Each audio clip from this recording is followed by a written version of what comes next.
Johnson Sirleaf, President of the Republic of Liberia, and the people of Liberia, extend the warmest greetings and pledge our support to Your Excellencies as President of COP18. She looks forward to a successful outcome here in Doha. Mr. President, Liberia wishes to associate itself with the statement made by Algeria on behalf of G77 and China, Swaziland on behalf of Africa, the Gambia on behalf of the least developed countries, and NORA on behalf of OASIS. Mr. President, we are all cognizant of the fact that climate change is a serious threat to human development and the ecosystems. As such, it continues to affect the socio-economic sectors of development and developing countries, thereby hindering the attainment of the MDGs. My country, Liberia, is no exception. As regards to our national circumstances, the impacts of climate change is categorized by erratic weather patterns, resulting into low agricultural productivity, unprecedented coastal erosion, which has led to damage of infrastructures in our low-lying coastal cities, and the displacement of people into makeshift camps. The negative impacts of climate change on our livelihoods are enormous, and the list is endless. I could go on and on to enumerate what climate change is doing to our national development. However, this would be unnecessary since a good number of parties present here have enumerated similar impacts of climate change. A few months ago, we were in Rio de Janeiro, committing ourselves to protecting our Earth. We set a basic landmark in Rio, which we hope we would work together as a global community to achieve in a period of 10 years. Rio gave us green economic in the context of sustainable development and poverty alleviation. The onus lies upon us to work to achieve these fundamental objectives of sustainable development. In Liberia, we have started a new vision for transformation, Vision 2030, supported by medium-term social, political, and economic agenda. It is a vision envisaged by Liberians to move the country from a least developed country to that of a middle-income country by 2030. This vision will be launched shortly. The vision recognizes the issue of climate change as one of the major obstacles to economic growth, and as such has incorporated the plans for the implementation of several actions towards environmental sustainability and climate-compatible development. Mr. President, the world is anxiously awaiting a positive outcome in Doha. We have been here for the past 2 weeks deliberating on global climate issues that continue to retard human development, especially the Millennium Development Goals. Given the severe consequences climate change is having on our effort to rehabilitate, rebuild our country from the shackles of more than a decade of civil crisis, I am pleased to inform this august body of some measures we have taken in addressing climate change, and among the measures are the establishment of a National Climate Change Steering Committee. This committee is housed in the Office of the President. It is an advisory committee that seeks to raise the awareness of climate change, develop a national climate change policy, and mobilize support in mainstreaming climate change in the country's development agenda. A national climate change and gender action plan has been developed with the support of IUCN. It is a plan that will address the impacts of climate change on some major sectors, such as agriculture and food security, forestry and REDD+, health, water and sanitation, energy, and etc.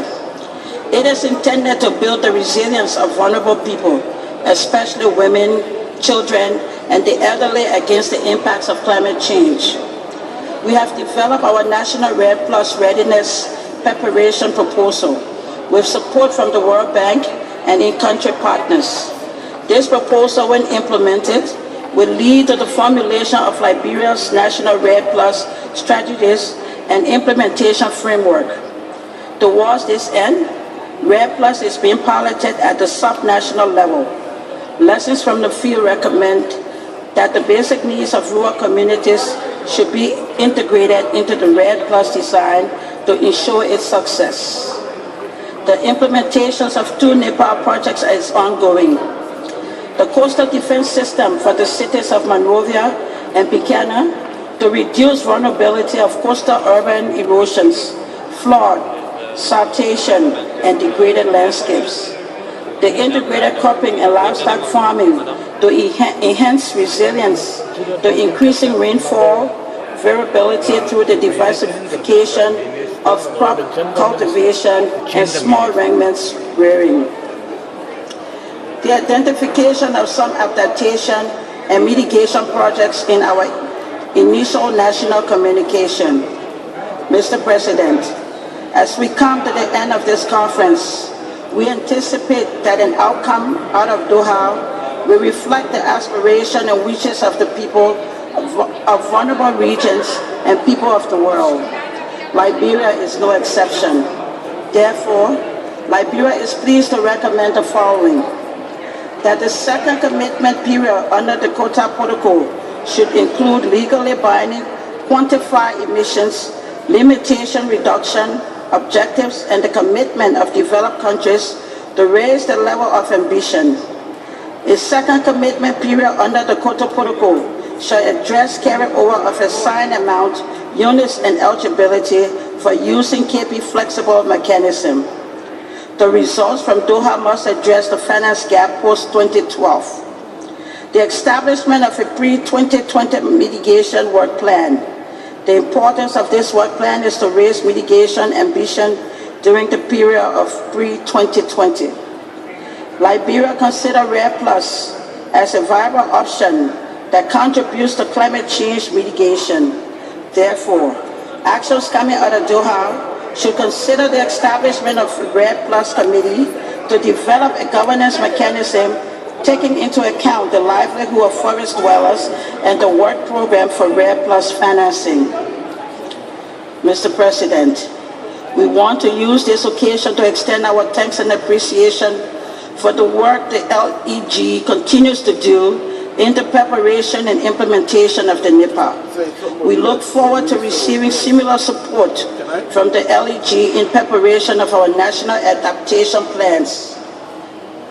Liberia welcomes the adaptation of the Doha Work Plan on Article 6 of the Convention. We believe strongly that the adoption of this work plan will assist parties, especially LDC, with the emerging challenges as it relates to education, training, public awareness, and public access to information and international cooperation. Mr. President, at COP14, Liberia called for the inclusion of gender in the UNFCCC negotiation. Today, we are pleased to note that the SBI has adopted a draft conclusion on this issue and has recommended to COP for its approval. We look forward for a positive outcome on this issue. The issue of capacity building is of importance to my delegation. As a post-conflict country with so many challenges, including capacity building, we were of the strong conviction that this issue would have been concluded with the establishment of a 2-year work program. But unfortunately, not much was achieved. We reaffirm our commitment that this issue be considered as a next SBI agenda in 2013. Finally, Mr. President, the people of Liberia and the world are anxiously watching COP18 with the expectation of concrete results. We believe that the achievement of the agreed outcomes from the Bali Roadmap will enhance the full implementation of the Convention. We also believe that the commitment of developed countries parties should provide adequate, productive, and scale-up public finance, and the transfer of technology will serve as an important step in addressing the common challenge of climate change. Count Liberia in. I thank you all.